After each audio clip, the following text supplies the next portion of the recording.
And why is that so important?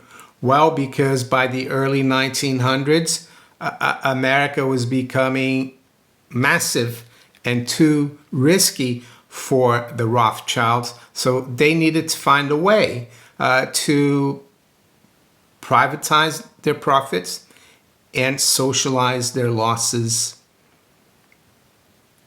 And they already had the motto in Europe, of course. It was the Bank of England and central banks in general. Wednesday, September 18th, 2024, Maneco 64, home of alternative economics and contrarian views. Yes, the Federal Reserve is meeting today. Well, they met yesterday as well, but today they will announce probably a rate cut of 25 basis points at 2 p.m. Eastern Time or 7 p.m. London. And yes, the markets will move quite a bit. There will be volatility. And then the chairman of the Federal Reserve, Jay Powell, is going to come out half an hour later and give his press conference. And he's going to tell the world that the purpose of the Federal Reserve is to maintain full employment and stable prices. So what I'm going to try to counter today is that notion that the Federal Reserve is there to maintain full employment and stable prices. I'm going to give you what I think is the real purpose of the Federal Reserve and the people who are behind the Federal Reserve. And I like to emphasize that these are just facts that I'm going to come out with. I'm not going to judge anyone. I'm not against any group of people or religions. I really don't hate anyone. Yeah, just wanted to put that out there. I just try to learn what the system is all about and how you can hopefully protect yourself. And after we look at the real purpose of the Federal Reserve, and I'm going to refer to this book here today, Our Crowd by Stephen Birmingham. It's a must read if you want to understand what's going on financially and monetarily.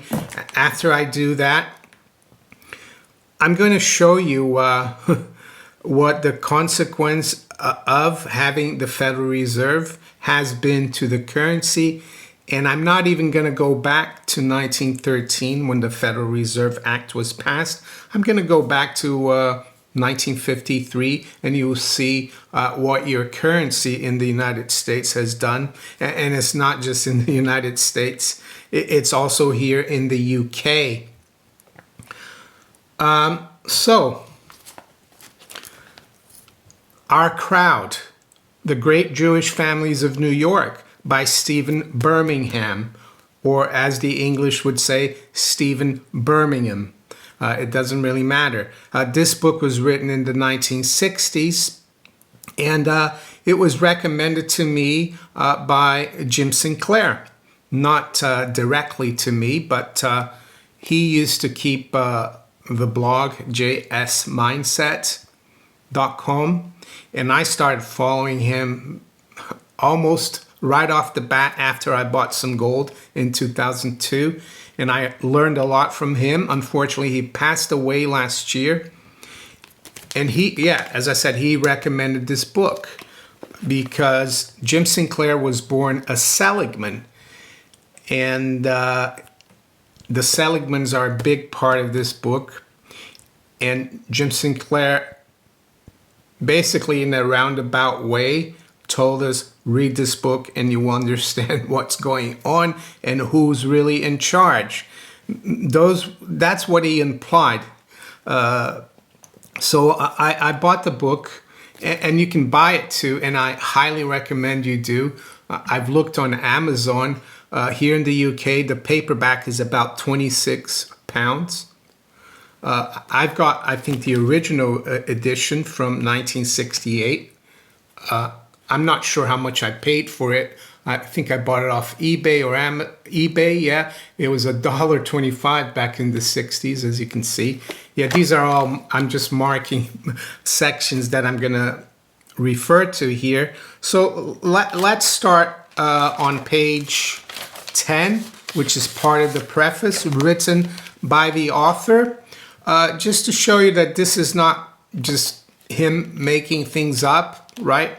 He says, I am indebted to Jeffrey T. Hellman for permission to quote from his published material, for supplying me with documents, manuscripts, letters, photographs, and personal reminiscences of his family, the Seligmans, as well as for magically unearthing the unpublished autobiography of Adolf Lewison, which neither Mr. Lewison's children nor grandchildren knew existed. I'm grateful to Mrs. Joseph L. Seligman of New York for further material on her husband's family, to Mrs. Carola Warburg Rothschild for similarly kind and gracious assistance with memories and family papers pertaining to the Warburgs, Old Lobes and Schiffs, and for giving me access to the memoirs of her mother, the late Frieda Schiff Warburg. I also thank Mrs. Dorothy Lehman Bernhard and her sons Robert A. and William L. Bernhard for insights into the Lehman clan, Mrs. Phyllis Goodhart Gordon for data concerning the Goodharts and Walters, Mr. Frank Lewison and Mrs. John Lewison Simon for their help with Lewison recollections. So this guy's done his research and he spoke to the members of our crowd. Well, their descendants, I would say. They came mostly in the from like the 1830s all along the 19th century, early 20th century to the United States. So I'm going to skip now to the section here in the book on page 37. It's chapter 3, and it will give you a hint. And it's interesting because the first time I bought this book over 20 years ago, I didn't really quite catch that this hint, mainly because I think the Federal Reserve hadn't started being so active in bailing people out and doing stuff. It was probably in 2003 and 4.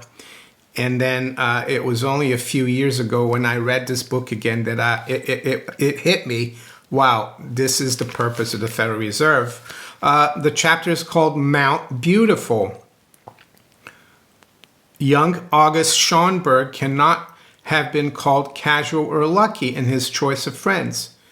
He chose them with too much care, nor for their possible future helpfulness, but for their present and specific use. Little is known about Schonberg's forebears for a simple reason. In later years, he elaborately blurred and eventually erased his antecedents. It is known that he was born in 1816, 3 years before Joseph Seligman, in the Rhineland-Palatinate in Western Germany, not far from the French border, the son of Simon Schonberg, a poor merchant. He was not, as Joseph Seligman was, a dutiful son. He was a wild, unruly, often violent, undisciplined boy with a harsh tongue and cruel ways, who repeatedly flouted his father's authority, a cardinal sin in Jewish homes. Yet he had a razor-sharp mind and abiding wit. A university for an education or for polish had no appeal for him whatever. He wanted to make money. At 13, he went to Frankfurt. It is likely that he he ran away from home and went to work as an unpaid apprentice for the Rothschilds, the leading Jewish banking house in Europe. How he managed to get his toe in Rothschild door is unclear. There's evidence that the Rothschilds were appalled by Schonberg and yet fascinated by him. He was to exert this double effect on people throughout his life, aversion and at the same time attraction. He could be rough-spoken and abrupt, and he could be sweetly charming. One thing quickly became apparent to the Rothschilds: he was a financial genius. His first duties were sweeping floors, but he was soon admitted to discussions in the partners' room. Yet, as Schonberg's value grew, he became something of an embarrassment to the Frankfurt Rothschilds. He did not fit the aristocratic Rothschild image, and so, still in his teens, he was transferred to Naples, where he became very Neapolitan and handled financial negotiations with the papal court. At the age of 21, he was assigned to Havana, where the news of the New York Panic of 1837 reached him. A panic to Schonberg suggested a use for his money-making talents. He wound up his Havana business quickly and hurried to New York, arriving the same month as Joseph Seligman, traveling, of course, first class. With Rothschild money, he began buying a splendidly depressed market. But some strange sea change had taken place. He was no longer August Schonberg, but August Belmont, the French equivalent of Schonberg, meaning beautiful mountain. As August Belmont, furthermore, he was no longer a Jew, but a Gentile, and no longer German, but, as people in New York began to say, some sort of Frenchman, we think. So, let's skip to the part here where I had kind of my eureka moment the second time I read the book. It's on page 40, and it's in the same chapter as, the Mount Beautiful chapter. It says, in the Panic of 1837, Belmont was able to perform a service which he would repeat in subsequent panics, and which helped make him a friend to bankers and to the United States government.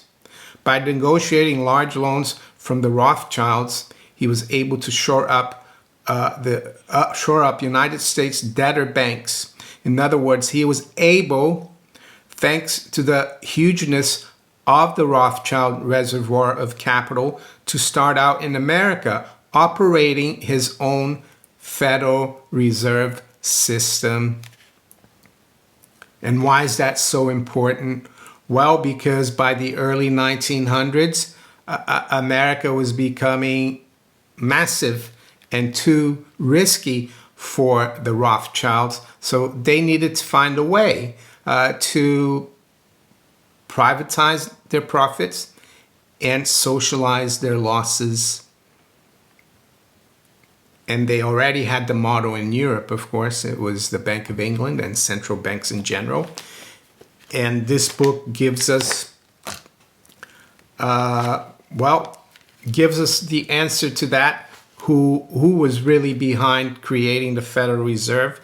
And it's on page 415, chapter 45, The Fall and After. And it's about the Warburgs. So I'm going to read again here from the book.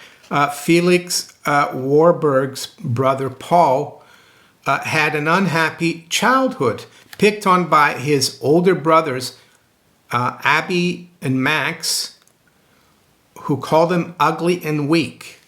Even his mother seemed not to understand him. By the time he had reached young manhood, he had developed a distinct inferiority complex and was forever apologizing for himself. He had a habit of prefacing his remarks with, "You won't like what I'm going to say, but..." Still, he was possibly the most brilliant and versatile of all the Warburgs, and for years was a sort of itinerant Kuhn Loeb partner, spending half of each year in New York and the other half with the Warburg Bank in Germany, serving as a financial liaison between the two countries. He had always considered American banking primitive and haphazard.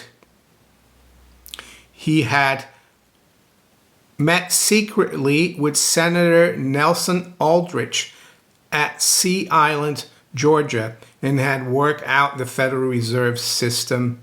I think he meant Jekyll Island, Georgia. It wasn't at Sea Island, but, well, this is what he meant here. And yet, when Aldrich tried to give Paul Warburg full credit, Paul typically refused to take any credit, whatever. So I'm going to stop right here. So there you go. And you can go through the index of this book if you buy it, and you'll see all the different names that were part of our crowd. And what does our crowd really mean? Well, if you were part of the crowd, you not only did probably a lot of business together, but you also became tied together socially through marriage. So that's how important our crowd is. And I'm going to give you an example of how the tentacles of our crowd are still around, and they're can be part of the neocon government, like Antony Blinken, the Secretary of State. If you look at his father, Donald Blinken, well, he co-founded E.M. Warburg Pincus. So there you go, Warburg. And another club member is Timothy Geithner, who was president of the New York Federal Reserve during the collapse of 2008, and then he became Secretary of the Treasury for President Obama. Where is he working now? Well, he's working in March 2014. He became president and managing director of Warburg Pincus, a private equity group. So there you go. Just wanted to put that out there. So I highly recommend the book. You can find it on Amazon, maybe elsewhere. Our Crowd by Stephen Birmingham, or Birmingham for my English and UK viewers. So now we're going to come to some numbers, and it shows really the real purpose, in my opinion, of the Federal Reserve and the consequence thereof, and why the bottom 90% of Americans, and especially 50% of Americans, are kind of homeless and, well, not quite homeless, but have very little wealth and very little to show for. And it's this here. If you look at the national debt in 1913, that's the year the Federal Reserve Act was passed, was 2.9 billion, not trillion, $2.9 billion was the national debt. Now it's 36 trillion, and it's grown by, well, it's 2,413 times what it was back in 1913. U.S. population in 1913 was just under 100 million. So it hasn't kept up. The population hasn't kept up with the debt. So the debt is a huge, heavy burden on the public. And that debt is a burden through the debasement of the currency, through taxation. Yes, that's what it's all about. And is it any wonder that the 0.01% own so much wealth, and also the top 1%? Well, it's been a slow but certain mechanism, and it's not going to improve. So when you hear Chairman Powell today say that he's there to promote full employment and maintain price stability, Well, think again. And why do people don't question this? Why no one in the media talks about this? Well, because when you control the money and the currency of a country, you control almost everything. You control the narrative. You make the Federal Reserve look like an institution that is there for the good of the country. But when you look at the numbers, it's anything but. So I'm going to bring this chart, and this doesn't even go back to 1913. It just goes back to 1953, because that's just how far back it goes. It shows how much gold $1 can buy. A gram of gold in this particular instance. And you can see that the dollar has lost 99% of its value.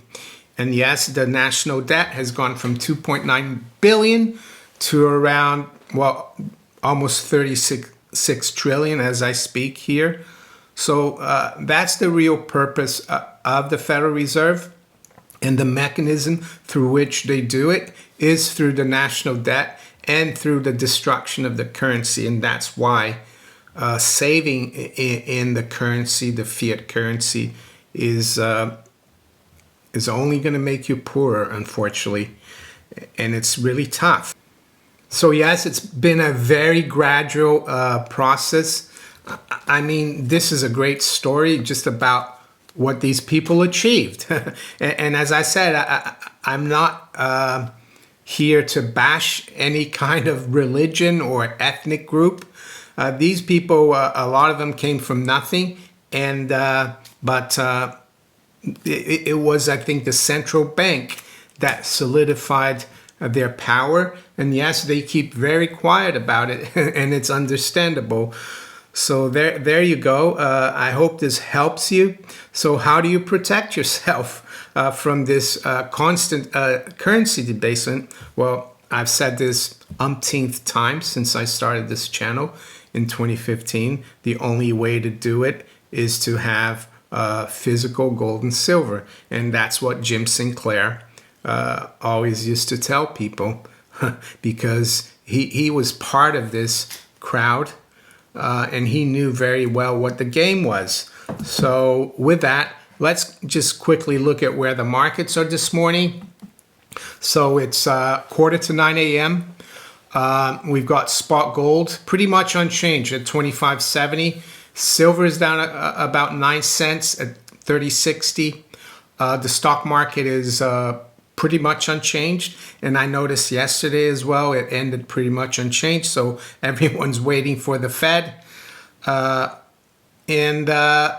Yeah, the currencies, the dollar is holding against the yen for now. It's down 0.5%, but I think depending on what the Fed does later on today, and there's talk they could do 50, we could see some fireworks tomorrow morning London time, or later on today US, when Tokyo opens. It will be interesting to keep an eye on.